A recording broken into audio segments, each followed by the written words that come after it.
Hi, I'm Rose Waugh, and today I'm going to talk about magnetic confinement of coronal material in the winds of low mass stars. So, magnetic confinement of material is observed in both high mass and low mass stars, and examples on low mass stars include slingshot prominences, which are very large scale prominences observed on low mass and rapidly rotating stars, like in the cartoon on the bottom left. And they're observed when they transit in front of the stellar disk and block out some of the light, like in the cartoon on the top right hand side. And the figure on the furthest right shows some observations of the spectra of these absorption features on one such star. And so this is how we observe slingshot prominences. Another example of magnetic confinement of material at perhaps greater heights from the star was observed around AB Doradus in radio emission by Clement et al.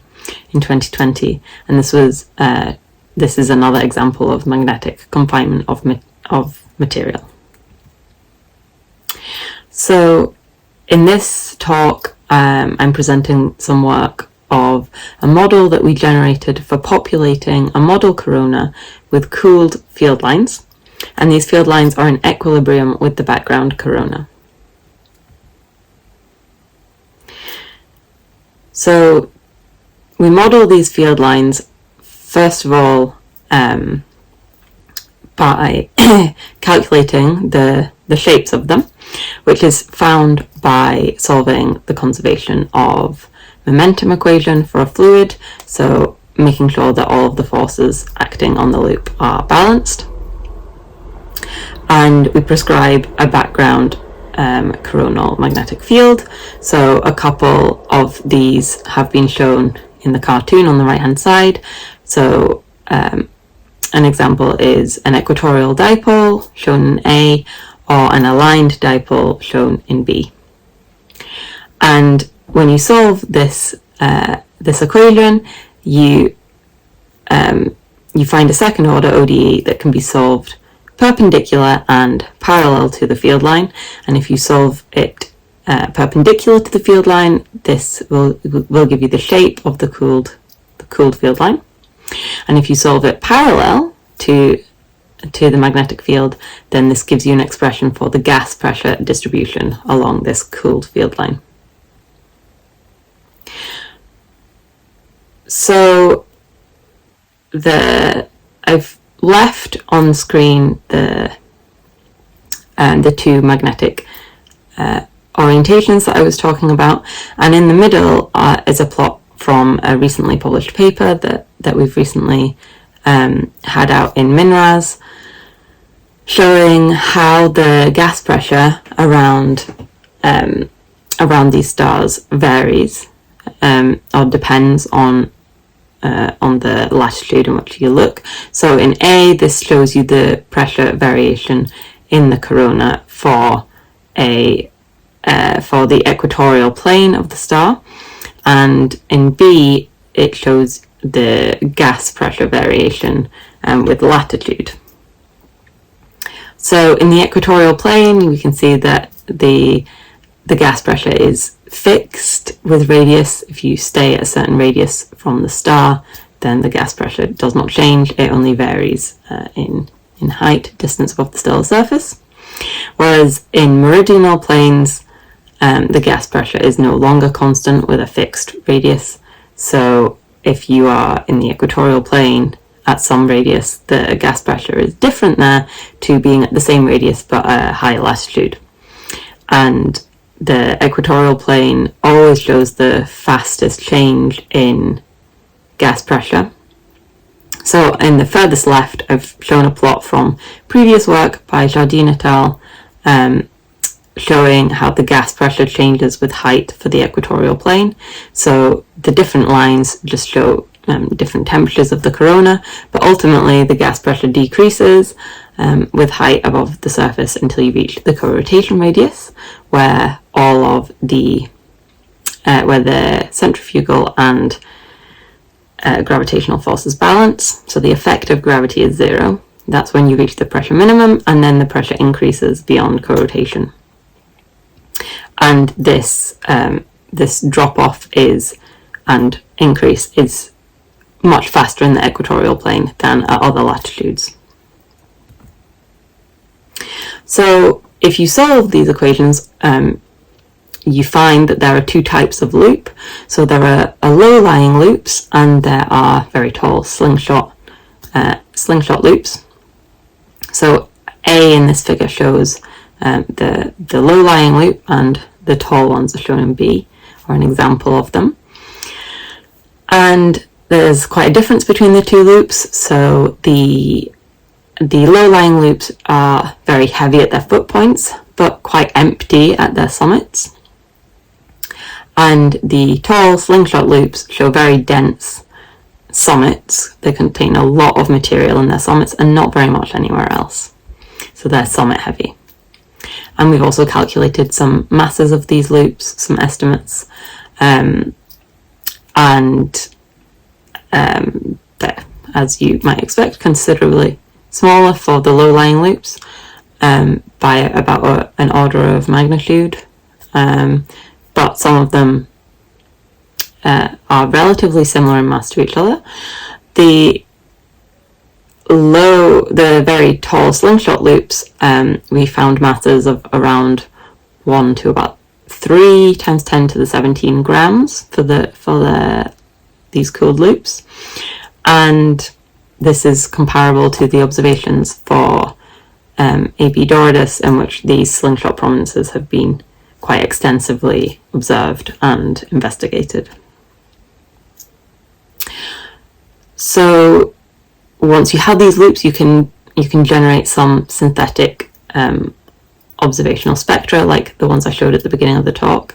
You can try to replicate the observations,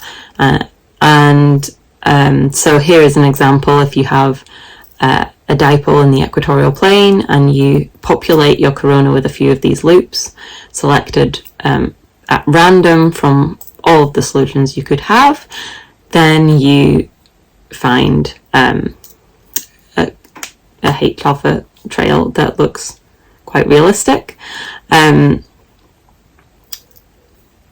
If in this case, I've assumed that we're viewing into the equatorial plane, so we're seeing all of the loops and every section of the loops. And the H-alpha trails show features that are symmetric, given that the loop is symmetric, and the loop summits can be seen as very fast travelling features in these spectra, and the foot points can also be seen, they're visible as much slower moving features, and you can also show them in emission as well as in absorption. So the inclination of the star really has a huge effect in determining what is visible and what isn't visible, because we typically only see them if they transit the stellar disk and therefore appear as absorption features. They are occasionally seen in emission, but typically they're seen in absorption. So that's what we're going to work with here. So I've shown on the left hand side the same plot that we had previously. On the right hand side, I've shown it's exactly the same setup, but now instead the viewer is viewing the star from a higher inclination, so a higher latitude. So we no longer see all of the field lines, and we certainly don't see the summits of the very tall loops, of the slingshot loops. And so the H-alpha trails look very similar in many senses. You can still see all the foot points, but you can no longer see the very massive loop summits that are visible as the fast features in the H-alpha trails, unless these loops are very low lying. the difference in colour between these two H-alpha spectra on screen is because that each of these H-alpha spectra that I've plotted, I've normalized the colour so that you can very, very clearly see all of the features present. So the intensity hasn't actually changed between these two H-alpha spectra very much. Instead of having a simple equatorial dipole, we can change the dipole to be purely aligned with the rotation axis, as in the figure on the left-hand side, or we can have a slightly altered dipole, which is a dipole that becomes open field at a certain radius at the source surface. So that's what has happened that's the field structures that I've used in the other two plots. In the middle plot, this opening radius is set to be well above the co-rotation radius, and in the right-hand plot, this opening radius or source surface is brought below the co-rotation radius.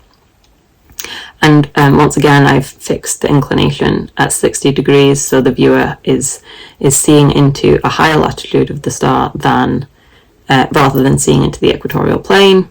I picked this value because it's very similar to the inclination that we believe AB Doradus has.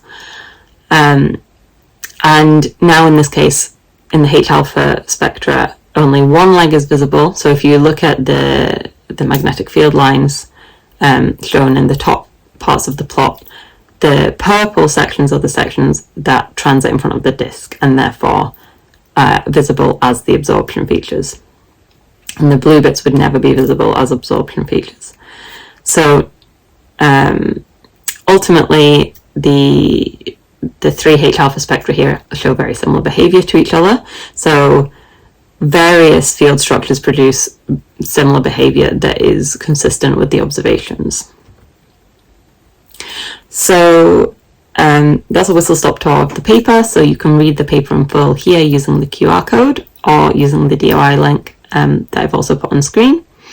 So yeah, the take-home messages really are that various field structures could produce the observations. There's not a particular field structure that would be necessary to produce H-alpha spectra that look similar to the observations. And also that much material may never be visible just due to the stellar inclination. It becomes very apparent that the very tall loops, it's very difficult for the summits of these loops to transit in front of the disk, unless you have an inclination that means you're looking pretty much into the equatorial plane. So observations are probably missing quite a lot of the mass that is actually present in these loops. Thank you for tuning in to my talk, and feel free to contact me by email if you have any questions or want to reach out. Thank you.